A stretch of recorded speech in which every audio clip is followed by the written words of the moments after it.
नमस्कार प्रेक्षकांनो, ठरलं तर मग या मालिकेच्या आजच्या भागामध्ये आपण पाहणार आहोत की अर्जुन सायली आश्रम केसच्या इन्व्हेस्टिगेशनसाठी बाहेर पडतात.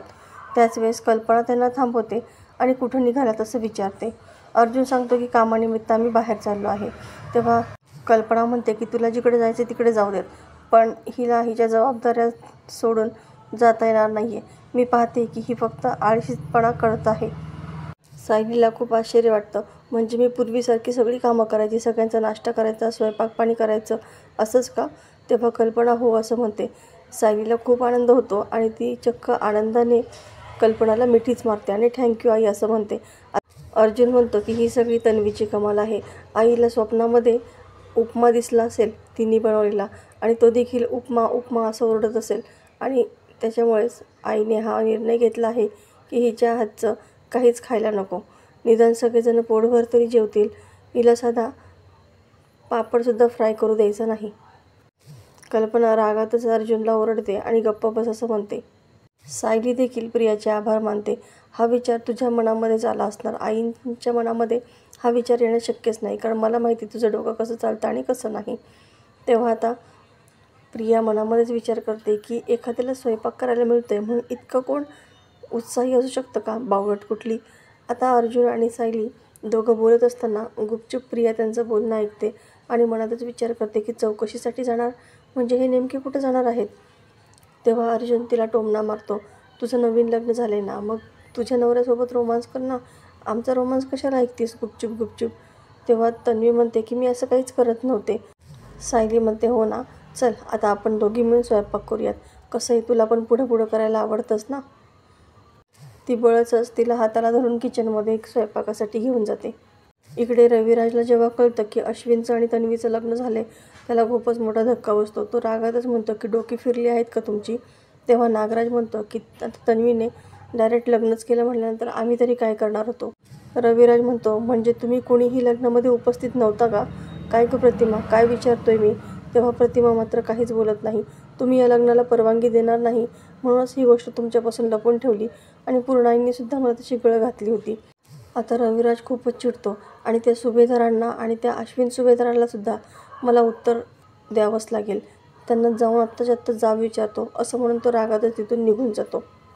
प्रतिमा खूपच घाबरते आणि ती लगेच सायलीला फोन करून सांगते की यांना अश्विन आणि तन्वीच्या लग्नाबद्दल सगळं कळाले आणि जे व्हायचं होतं तेच झाले. हे खूप चिडले आहेत आणि रागातच तिकडे यायला निघाले आहेत. तेव्हा सायलीसुद्धा खूपच घाबरते आणि तुम्ही काळजी करू नका, मी पाहते असं बोलते. आता इकडे अर्जुन जेव्हा चैतन्याला सांगतो की साक्षी आणि प्रियाचं कनेक्शन विलासच्या मर्डरच्या अगोदरपासूनचं होतं, तेव्हा चैतन्याला खूपच मोठा धक्का बसतो. आता इकडे सायली घाईघाईतच पूर्णाजींकडे येते आणि त्यांना मनस्ताप नको म्हणून ती गोड बोलून त्यांना मंदिरात पाठवायला पाहते. पूर्णाजी तयारसुद्धा होतात. मात्र तितक्यात रविराज तिथे येतो. तो खूपच चिडलेला असतो. पूर्णाजींना देखील खूप बोलतो. तुम्ही गुपचूप माझ्या मुलीचं लग्न लावून दिलं. तुम्हाला माहिती होतं ना की मी तुम्हाला परवानगी देणार नाही या लग्नाला, म्हणूनच ना.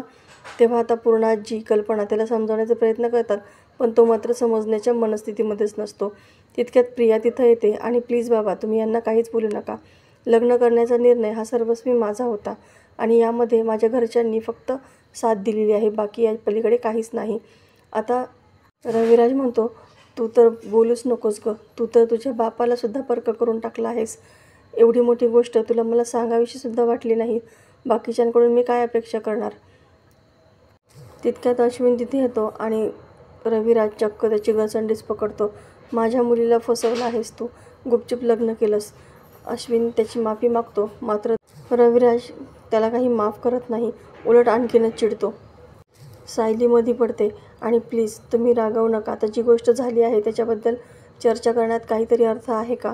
आता तुम्ही एवढंच लक्षात घ्या की आता नवीन नातं जुळलं आहे, त्याला तुम्ही ॲक्सेप्ट करा. या घरामध्ये प्रिया सून नाही तर मुलगी म्हणून वावरेल याची खात्री मी तुम्हाला देते.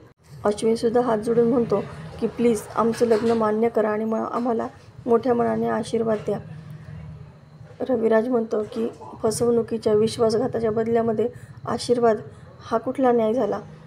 आता मात्र तुम्हाला सर्वांनाच या लग्नाची किंमत खूप मोठी मोजावी लागणार आहे. आता माझं मलाच माहीत नाही की मी काय करेल. आता तो रागातच तिथून निघून जायला लागतो.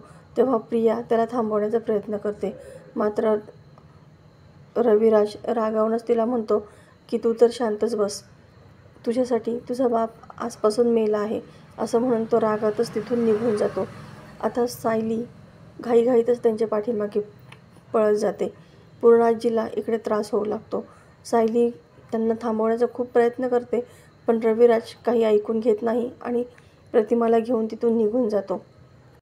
तर प्रेक्षकांनो, येणाऱ्या भागामध्ये आपल्याला पाहायला मिळणार आहे की सायली प्रियाचा डोळा चुकवून गुपचूप चौकशीसाठी बाहेर पडते आणि त्यावेळेस प्रियाला कळतं की ही कुठेतरी बाहेर गेली आहे. ती विचार करते की आता पाठलाग करायला हवा. आता प्रिया तिचा पाठलाग करते. तर प्रेक्षकांनो, अशाच नवनवीन व्हिडिओ अपडेटसाठी चॅनलला सबस्क्राईब करा. नोटिफिकेशनसाठी बेल आयकॉन अवश्य दाबा. व्हिडिओ पाहिल्याबद्दल धन्यवाद.